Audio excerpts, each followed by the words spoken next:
ഇതുമായി ബന്ധപ്പെട്ട് നിൽക്കുന്ന എല്ലാവരെയും ചോദ്യം ചെയ്യണം. ദേവസ്വം മന്ത്രി ഉത്തരവാദിത്തപ്പെട്ടയാളാണ്. ഉണ്ണികൃഷ്ണൻ പോറ്റിയുമായിട്ട് ആർക്കൊക്കെ ബന്ധമുണ്ടോ അവരെ എല്ലാവരെയും നിയമത്തിന്റെ മുന്നിൽ കൊണ്ടുവരണം, ചോദ്യം ചെയ്യണം. ഇത് സംബന്ധിച്ചുള്ള അന്വേഷണം ശക്തമാകണം, വ്യാപകമാകണം. അതുതന്നെയാണ് ആവശ്യം. എന്തിനാണ് കോൺഗ്രസിന്റെ നേതാക്കന്മാരെ ഒഴിച്ചു മാറ്റി നിർത്തേണ്ട കാര്യമുണ്ട്?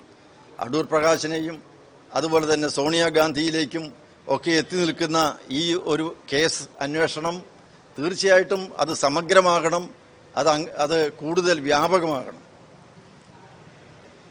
ഈ കാര്യത്തിൽ കോൺഗ്രസിനും CPM-നും ഒക്കെയുള്ള ബന്ധം എത്രമാത്രം ഉണ്ട് എന്നുള്ളത് പുറത്തു വരട്ടെ. എന്തിനവർ ഭയപ്പെടുന്നു? ഒരു തന്ത്രിയിൽ മാത്രം ഒതുങ്ങുന്നതാണോ ഈ വിഷയം? അല്ലല്ലോ.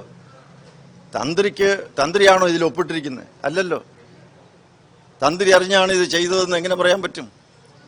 പക്ഷെ തന്ത്രി എന്തെങ്കിലും വിധത്തിൽ കുറ്റം ചെയ്തിട്ടുണ്ട്, ഇതിന് ഉത്തരവാദിയാണെങ്കിൽ അതിന് അർഹിക്കുന്ന ശിക്ഷ വിധിക്കട്ടെ. അതല്ല വിഷയം. ഇവിടെ പലരെയും കേസിന്റെ പരിധിക്ക് പുറത്തു നിർത്തുകയും അവരെ ആരെയും ചോദ്യം ചെയ്യാതിരിക്കുകയും അവരെ രക്ഷപ്പെടാൻ അനുവദിക്കുകയും ചെയ്യുന്ന പക്ഷപാതപരമായ നിലപാട് SITക്കുണ്ടോ എന്നുള്ള സംശയം ശക്തിപ്പെട്ടു വരികയാണ്.